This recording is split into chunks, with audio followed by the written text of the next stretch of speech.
a tasket, a green and yellow basket. Well, as you can see, I'm not green and yellow. I'm more of your basic brown basket.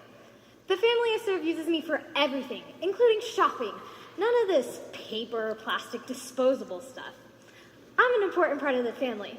The name's Cub, C-U-B, stands for Common Use Basket. But my friends call me Cubby, and you can too. Hi, Cubby! Hi, fish. Hey, barley breads. I hang out with these two food groups.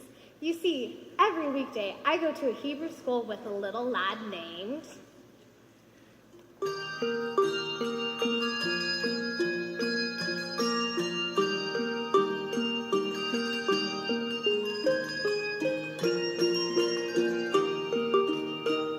Wrong.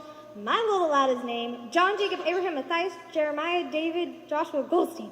But I call him Jake for short.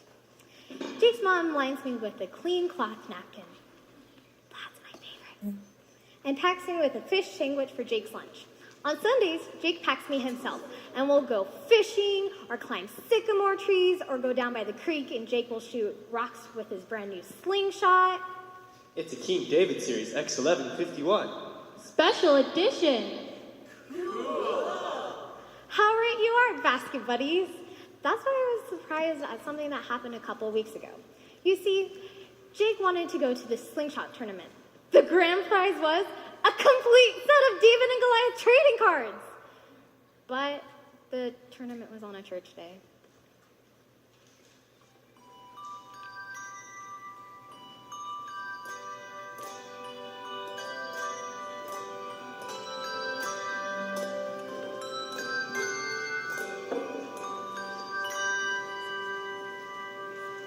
Jake pleaded with his mom to let him skip church.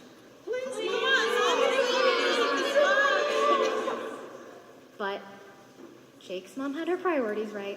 She said being honored with a pack of cards didn't compare to honoring God. And that was that. End of discussion. Yes, Mom. However, she did make Jake an extra big picnic lunch. 2 whole fish, and 5 loaves of barley bread.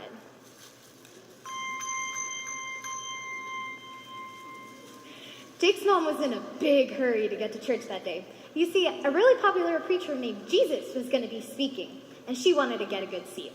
She wasn't kidding. When we got there, there were thousands and thousands and thousands of people there. Finally, the deacons had to set up extra chairs in the Walmart parking lot next door. Jake's mom let him go sit up at the front with his friends, and he put me down by a basket named Catch-All. That was one exciting basket.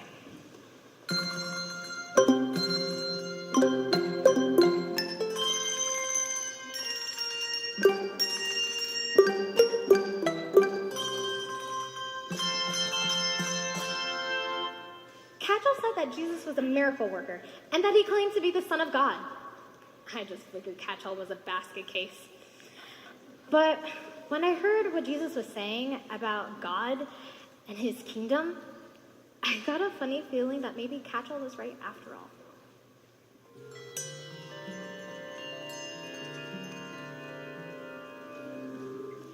Jesus was a good preacher, right? But he was also long-winded.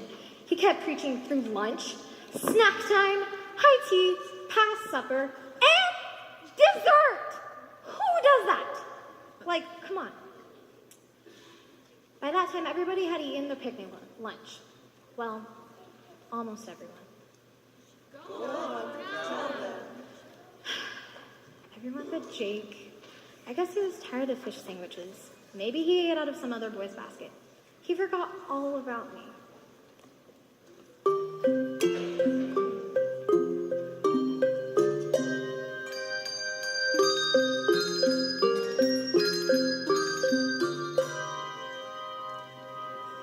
But then, the most amazing thing happened.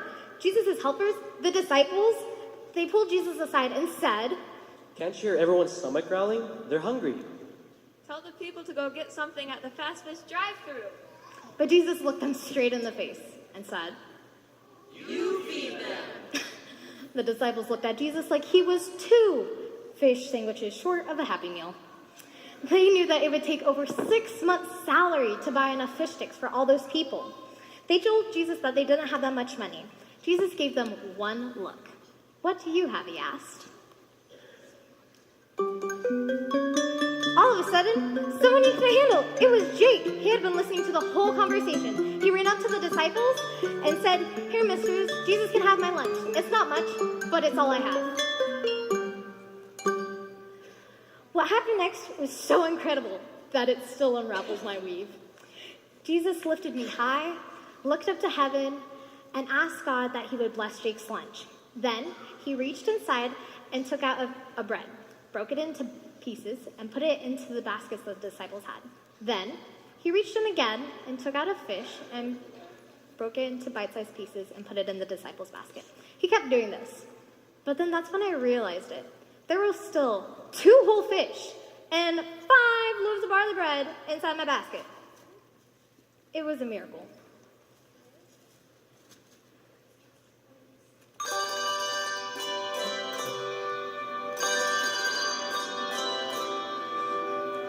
The disciples passed around the baskets and everyone had a helping. Then it went around again and everyone had seconds, then thirds, then fourths, then... Well, you get the idea. Finally, when everyone was bursting at the seams, the disciples went around and picked up 12 whole baskets of food, including me. I've never held that much food in my life. When Jake and his mom got home, they put the leftovers into 20 sandwich bags and put it in the freezer. And do you know what Jake found at the bottom of my basket? A complete set of David and Goliath trading cards. Nah, I'm just kidding about those cards. What Jake did get was a memory of a miracle and the truth behind it. You see, when we give Jesus all that we have, even if it's just a little bit, he will make it more than we can ever imagine. Oh no, there goes Jake's mom to the kitchen. She's at the freezer. Oh, maybe she should look into paper or plastic after all. This freezer stuff is cold on it's hard on the old basket weave. Thank you, boys and girls, for listening. We have something for you as you go back to your seats. And congregation, please join us in singing I Surrender All.